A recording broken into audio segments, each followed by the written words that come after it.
The 2012 presidential election series, The National Debt, It's About Love, Not War, Part 1, Awakening the Middle Class Giant, a video book presentation. A video book is a narrated electronic book that can be streamed or played on your computer or in a DVD player. Unlike written or electronic books, quotes in video books are typically watched as video clips. This video book is by and for middle-class taxpayers. A production of the Public Square Today, hearing all sides, following one truth. FBI warning: the information contained herein is fully copyrighted and therefore protected by the United States federal copyright law. All offenders will be prosecuted to the fullest extent under the law. The way out starts with the way in. The middle-class CFO CPA's perspective. The national debt is one of the main topics we're covering in our 2012 presidential election series because, like the other topics in our series, it elucidates the importance of governmental policy and clearly shows how bad policy decisions, irrespective of political ideology, have grave, far-reaching consequences. As we develop this 2012 presidential election series, you'll discover a common failing in each of the economic difficulties facing the United States today. The failing is one of increased economic decision-making span of control by a subset of individual members of society, that is, governmental employees or officials who, because they have the same failings common to all men and women, are prone to make the same mistakes, placing self-interest ahead of the interest of others when personal financial gain is simply too significant to resist.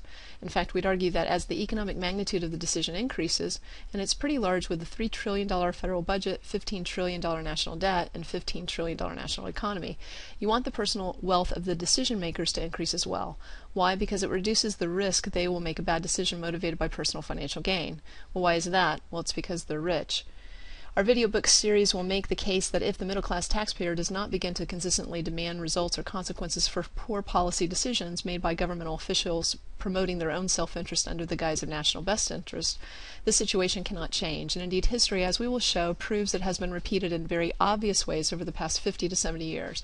Our goal: to awaken the greatest economic power in America today, the middle-class taxpayer, to use the control and authority it rightfully and currently possesses.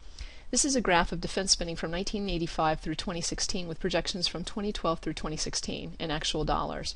If you're like most people who watch mainstream evening news broadcasts, you've come to believe, since election year 2008 and perhaps before, that it is defense spending, and particularly the Iraq War, that is most responsible for the significant increases in the nation's debt, at least prior to the $5 trillion in stimulus spending over the past 3 years. Why do you believe this? Well, you believe it because you're shown graphs like this one that depict defense spending increasing over time. But has defense spending really increased significantly enough to explain the escalation in the nation's debt? Can we really tell whether this is true from this graph alone?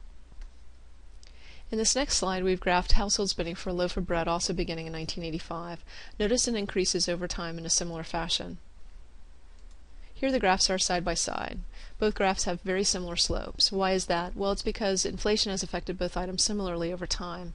That's the cohesiveness of national public policy. Economically, it affects things similarly. Of course, there are regional variations, but here we're thinking of total demand-supply, related pricing, currency valuation effects, and the like. That's why just about the cost of anything we might select a graph over the same period of time would have a similar slope or trend line, i.e. the cost of a home or a car, etc. What we've just demonstrated is the veracity of the axiom text without context is pretext. In other words, a number without a context is meaningless. Just as we don't know to what extent the rise in the cost of a loaf of bread affected the average middle-class family budget, because we don't know what happened to family income over the same period of time or other family household expenditures. Likewise, just being shown a graph of defense spending over time tells us nothing about its relation to other governmental expenditures over the same periods of time. It's important to note that the case the media has made is that defense spending is spending, not the cost of an item. However, this is not true because it's the aggregation of many items, and that it therefore has increased because of the Iraq War, not because of inflation. While this is true to an extent, if we're talking about the national debt, and we are, it's absolutely untrue to suggest that defense spending has in any way caused the rise in the national debt over the past 30 years, much less the past 10 years. Bottom line alone, these graphs tell us absolutely nothing conclusive, which brings us to the next slide. Here we have a context. Here we have a dual y-axis graph with the left y-axis corresponding to the yellow and purple lines, which represent the federal debt and projected federal debt, and the right y-axis corresponding to the remaining plot lines. The period is 1940 through 2012 with projections through 2016. The blue line is non-defense spending, of which entitlements represent on average 2/3. Now, in part 2 of this series, we'll examine the plot line distinctions among the various entitlement programs. However, because part 1 is an overview presentation, we will examine only the aggregation of these programs.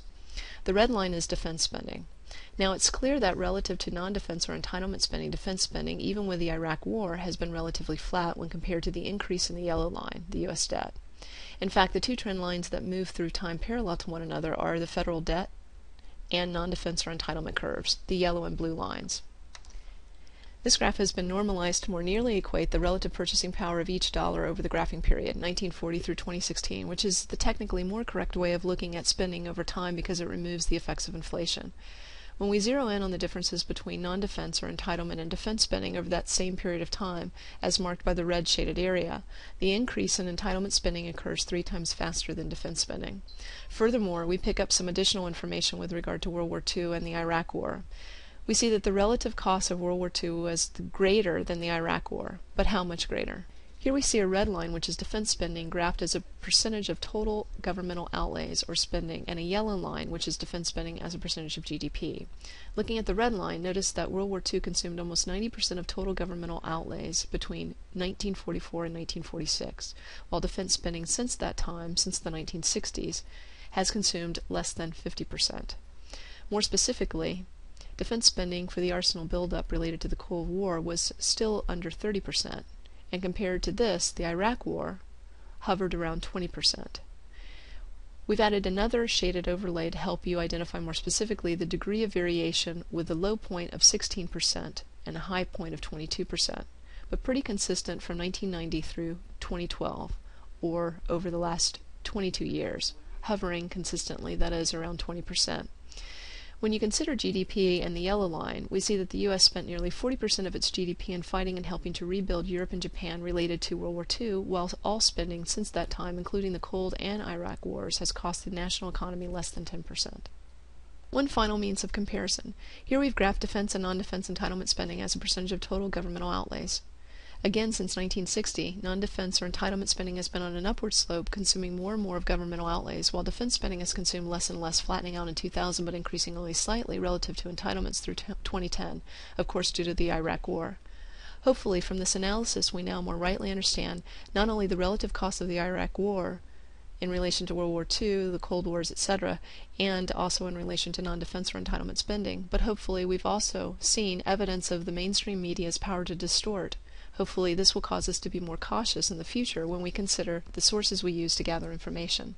Let's go back to the previous slide of the U.S. debt, or the yellow line, projected as of 2011, and the same U.S. debt projected as of 2008, or the purple line.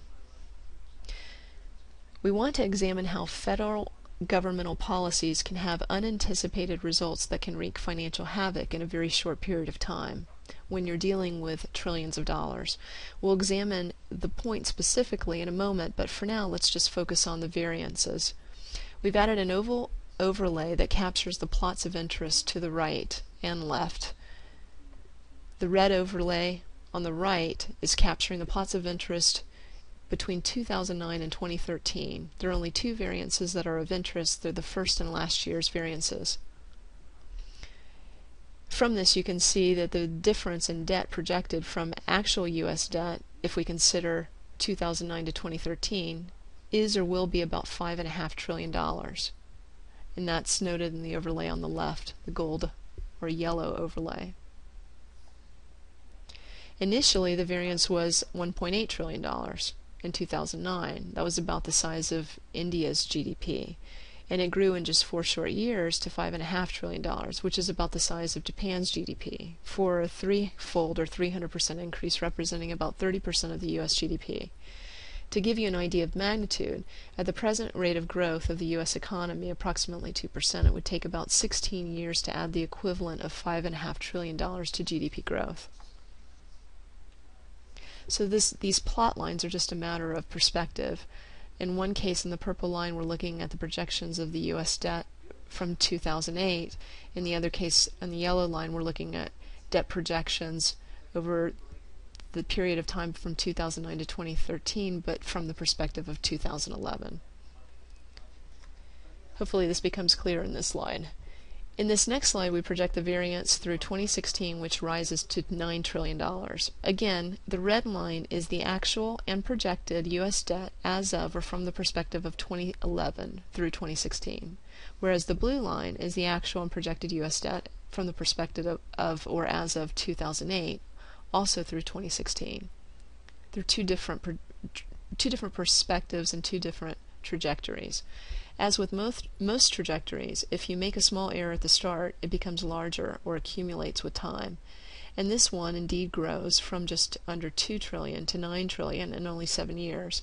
To give you an idea of magnitude in this instance, at the present rate of growth of the U.S. economy, it would take a quarter of a century to add the equivalent of $9 trillion in GDP growth to offset this addition of U.S. debt that was unanticipated in 2008.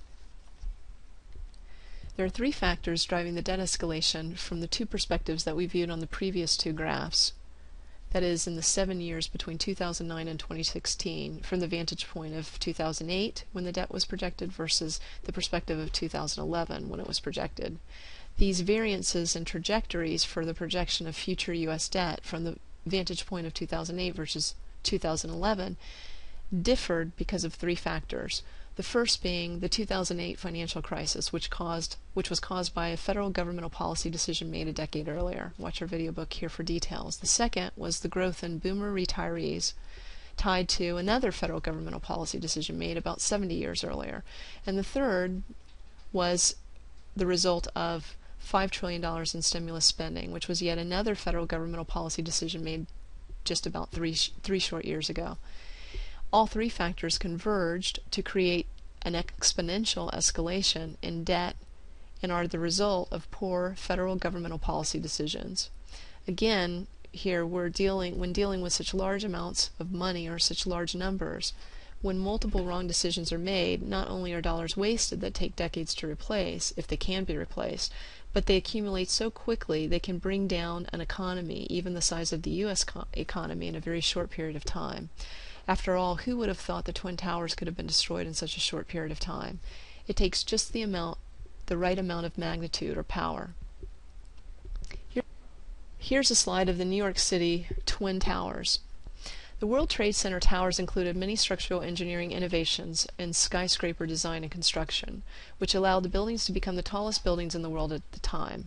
Today, 90% of the world's 10 tallest buildings are outside the U.S. The U.S. ranks 7th. 50% of the world's tallest buildings are in China, 60% in Asia, and 30% in the Middle East. All of these were built with middle-class taxpayer dollars. Watch our video book on the 3 largest transfers of wealth outside of the United States. All of these happened within the past 70 years. This is not a comment about American supremacy, far from it. It's a point about wealth transfer and how, quite literally, with the stroke of a pen, U.S. governmental officials can rob the nation of wealth it took decades to earn in a few short years. Our point is to caution the middle-class taxpayer about the economic consequences of national public policy decisions when dealing with such large amounts of money. The American middle class has, whether we like it or not, been the primary thrust for economic wealth gained in the U.S. and globally for the past 70 years. Our aim in the 2012 presidential election series is simply to make other middle-class tax-paying Americans like ourselves aware of what they're paying for. Continuing on with our point about the ease of destruction and the hard work of construction, between 1968 and 1972, both NYC towers were begun and completed. It took roughly 4 years to build these towers, and hundreds of men, from engineers to construction workers. How long did it take to destroy them? It took years and hundreds of men to build what it took only a handful of men mere minutes to destroy. Consider the following 2 slides of the Twin Towers.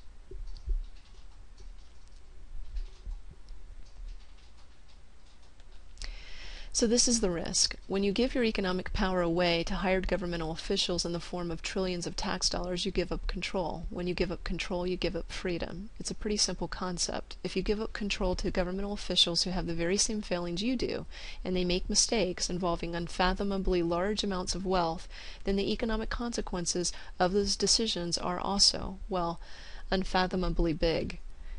What if 2 Cessnas had flown into the World Trade Towers on 9/11/2001? What would have been the result? The 2 towers would still be standing. 2 Boeing 767s, each with 20,000 gallons of fuel, had sufficient magnitude or power to destroy the towers, but 2 Cessnas couldn't have toppled the buildings. When we're trying to weigh the risks involved with any decision, we must consider magnitude. What is true for buildings is likewise true for economies. With $15 trillion at stake, $15 trillion in debt, and an annual $3 trillion federal budget, and middle-class taxpayers footing 41% of the bill, we're talking about real money for each of us. All human beings are alike in 2 ways. First, they make mistakes, and second, they are motivated ultimately, if the win is large enough, to place their self-interest ahead and their families ahead or above others. This is an instance where relative truth becomes absolute, i.e. what we've described as human nature, and it's true 100% of the time in all instances and for all people. It doesn't matter what they look like, how sincere or nice they appear, who likes or doesn't like them, whose show they're on, how much money they earn, or how much they pay in taxes. What matters is what's in their heads. Are they competent to deal and to do what's required regarding the issues facing our nation? The great importance in retaining economic power, control, and freedom with the people as opposed to a subset of persons in governmental leadership comes down to the simple fact we've made before. All people make mistakes, and all have the very same failings of putting self-interest over the interest of others and national interest when the personal economic gain is simply too large to resist. Note the wisdom in this as proffered by a group of men who were truly intellectuals, America's founders. Consider the writings of these men versus today's governmental leaders, and think about summing the IQs of each, today's leaders versus America's founders, and the total you'd get for each group. Remember the famous JFK quote, "Perhaps he made the point best." I think this is the most extraordinary collection of talent of human knowledge that has ever been gathered at the White House, with the possible exception of when Thomas Jefferson dined alone. For the founders, the greatest risk, if bad decisions were made, was found where the greatest economic power resided, which is a large centralized government. It's akin to different sized wrecking balls. The larger the wrecking ball, the more wreckage possible if it's mismanaged or misguided. When economic power or the magnitude of decision making is larger, the risks are greater. And when wrong decisions are made, it's the difference between the 767 and the Cessna. As the founders established the United States governmental structure, they purposefully chose to mitigate risk. They chose to parse or divide the economic magnitude of the governmental decisions into the smallest number possible, 50 for 50 states. In this way, they reasoned that 50 individual wrecking balls would be more limited in size, so as not to completely devastate the entire nation economically if one or two, etc., became misguided, as opposed to one national, federal, central wrecking ball, which, if it did become misguided, could absolutely devastate the nation. And that's why you could have single states like California declare bankruptcy, but it not jeopardize the credit standing of the United States as a whole until the debt of the United States as a whole began to increase in the last couple of years. While a national federal government is decent at protecting the people and enforcing the law, it commands the greatest wealth through national taxation and therefore the greatest power with the least intrinsic or built-in accountability or oversight to govern its use of that power. In the instance of present-day America, the nation is so large that our national centralized federal government oversees itself, and this, had the founders conceived of nationalized income taxation, would have recognized it to be very dangerous. Notice how this concept of limited federal government power also provides greater freedom, allowing the citizenry to move to another state if the policies of a particular state become untenable. This ensured maximum freedom for the citizenry and also worked as a check on the power of the government, because the state government's tax dollars might leave the state in protest if the government started promoting public policy that the electorate disagreed with. However, maintaining maximum power at the level of the federal government nationalizes policy so that it cannot be avoided among the 50 states, restricting freedom and removing the check on power that a change in citizen residency provides. Note the irony here. With a large and powerful national federal government, the check that a change in residency provides is now only available to the rich, who are the only ones with the economic wherewithal to leave the reach of the federal government by moving to another country. And indeed, this is happening. While we're at it, let's have some fun and debunk a common stereotype to illustrate the importance of having the right information, which, if you listen to the full collection of our video books on the 2012 presidential election series, you're guaranteed to acquire whenever you wish to make the right decision. You as I grew up hearing, and indeed have been told for decades, that the Republican Party is for the rich while the Democratic Party is for the middle class and the poor. But is this really true? I started thinking, it seems greater freedom is promoted by the Republican Party by limiting the size of the federal government, which helps the middle class and the poor not be muscled or coerced, because they can move beyond the reach of bad public policy by freely moving to avoid such policy among the states, institute a large centralized federal government that nationalizes policy, and I can't escape bad policy because it affects the entire nation by simply moving among the states. I have to leave the country, which of course I cannot because I'm just a middle class wage earner. With this perspective, it seems we could quite successfully argue that the Democratic Party is not for the poor and the middle class, but for the rich, because it is in favor of big government which binds the middle class and poor to the dictates of a few federal governmental officials. From my public education, I thought this was the definition of tyranny. This chosen position by the Democratic Party is dangerous for the reasons we've stated. First, all governmental officials are human beings and therefore fallible and prone to place their own self-interest ahead of national best interest when personal financial gain is too large to resist.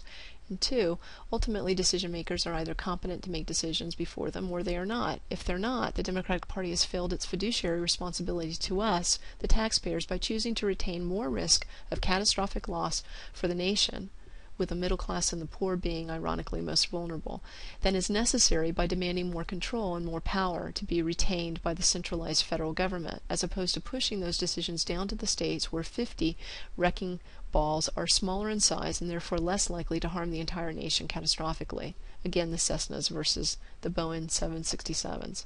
As you consider voting in November, keep in mind the very simple concepts we've considered here. Keep in mind that all individuals make mistakes. The key to whether the mistake is catastrophic or not, as with the destruction of the trade towers, is only a matter of two things. One, the magnitude of the decision, i.e. the financial economic resources at risk or involved, and two, whether the decision is correct or incorrect, i.e. is it successful or unsuccessful.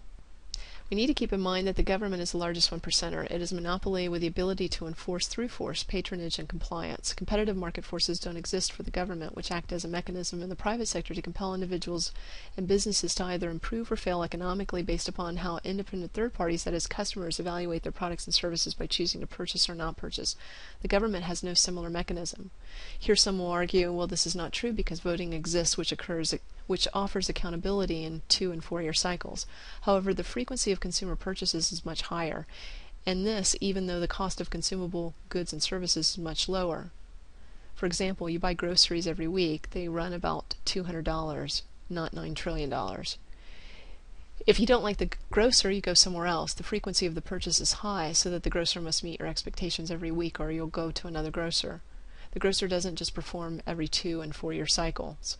Think about how good the grocer would have to be if you agreed to buy your groceries for 4 years, regardless of what the grocer did or didn't do. Do you think, as the 4-year period came up for renewal, that the grocer would make you promises to guarantee your continued patronage? You get the point. A large centralized national federal government, if it becomes misguided, has within its power the largest wrecking ball of any societal institution, i.e. the greatest power to destroy a people and a nation morally, financially, etc., because it defines public policy which governs societal behaviors and ultimately defines culture. Conclusion, what did we learn? First, we learned it's impossible for defense spending to explain the escalation in the U.S. debt. Second, we learned that any time we're shown a graph or a number, etc., it means nothing unless we're given a context. Third, we've learned that governmental officials are just as human as you and I, and therefore just as prone to make wrong decisions and even mislead if the personal financial gain is large enough. Fourth, there is a breaking point for everything, just like the Twin Towers, including the U.S. economy. Fifth, the breaking point can be achieved sooner or later. Sooner when the economic magnitude of the decision is larger, 1 versus 50 wrecking balls, a large national federal government making decisions versus smaller regional state-level governmental decisions, and the Twin Towers, a Boeing 767 versus a Cessna, or 9 trillion paper planes. The sixth was the key to determining who to give authority. What's in their head, not whose show they're on. How capable they are in the specific area of decision.